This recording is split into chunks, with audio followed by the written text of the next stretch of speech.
Hi everybody. It's getting to be time of year where we make a whole lot of cards, and I've been stamping for a long time, so I thought I might start by showing you some of the techniques I've picked up along the way.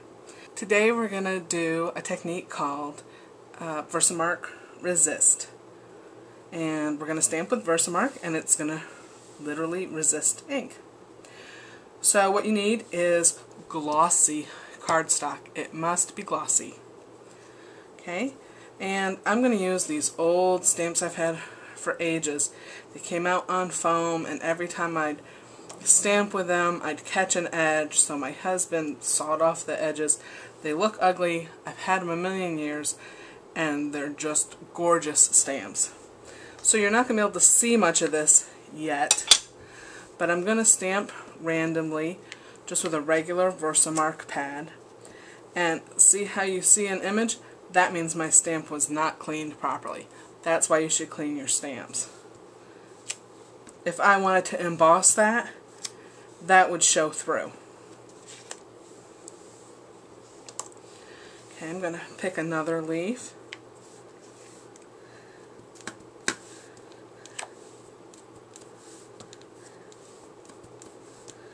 I'm just hitting it randomly. Now you want to be careful when you handle glossy cardstock. I have another unclean stamp, and look at what it's done to my pad. So you can see the image on my pad.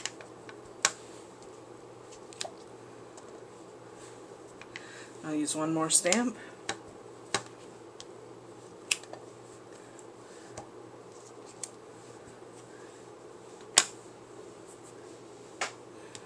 Trying to look at it from an angle and see where I've actually stamped.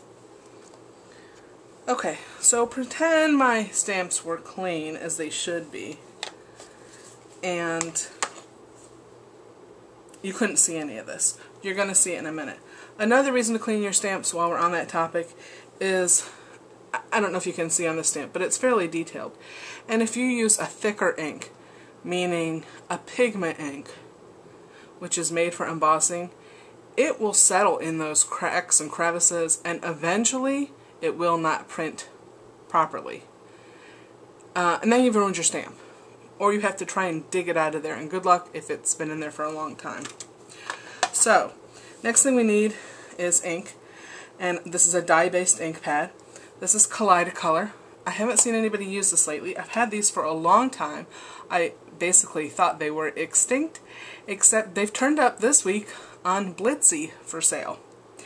They're great pads. They're rainbow pads, and what makes them unique is that rainbow pads tend to bleed. The colors, when they're next to each other, will bleed one to the next, and after a while you end up with just a muddled variation of color. What Kaleidocolor does, they keep the pad separate for storage, but when you want to use it, you don't want those space between colors. So you push this button and it becomes a regular rainbow ink pad. When you're done, you can't put the lid on that way. Oh wait, nope. It won't shut all the way like that. And that's to remind you to open it back up. And then it shuts perfectly. Okay? So you got your ink pad and together, your colors together. Now what you need is a brayer. This is the old speedball brayer. Works great. Now, what we're going to do is we're going to always ink it the same way. Now this is going to stop us from contaminating one color to the next. So you're just going to, don't run it back and forth, that won't work. You have to continually tap it. Now I've got my little markers here so I don't go off camera, so if I do, I'm really sorry. But you just brayer right over it. Now the VersaMark ink is still wet. All we've done is stamp it. It's going to start resisting the ink.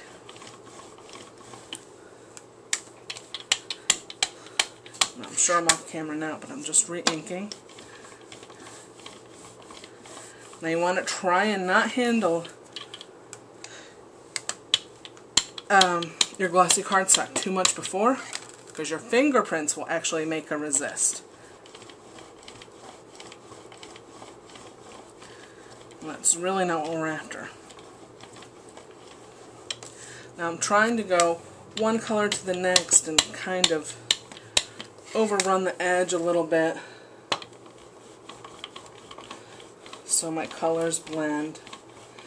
And I think I've got enough color on there. I'm going to take the residual that's on my pad and just kind of go the other way just a little bit, just to blend. Okay. Now I'm done with that. I'm putting my pad away. I can open it. Okay.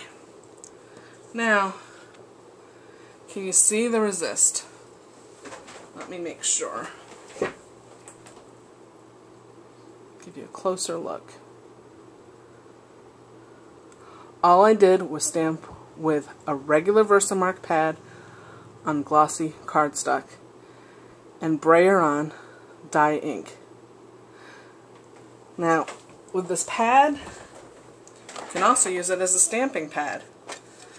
So, I'm going to push it back together, get a regular piece of cardstock, or you could use glossy, take a leaf, and stamp it. Beautiful. You could hit it with water, whatever you want. So, what can you do with this? This is a technique, but how do you put it to use? Score this card, fold it in half, make a fall card out of it. What I did was take this card, fold it in half, stamped a leaf like this, took a Fantastic, dabbed it in my individual ink colors, colored this in a little bit, then I sprayed it with Lindy's Stamp Gang, Scintillating Silver, then I covered it with a light coat of Goosebumps, cut it out, took some seam binding in the refill for this green, which you see on here, put it in a zippy bag, little piece of seam binding in it, and dyed it to match. Put it all together, and you've got a fall card. And there was no embossing at all. Another great thing with this would be snowflakes. They have lots of different color pads.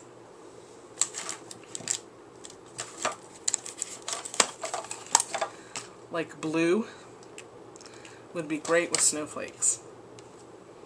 And a snowman. All kinds of ideas. Okay, thanks for watching. Have a great day.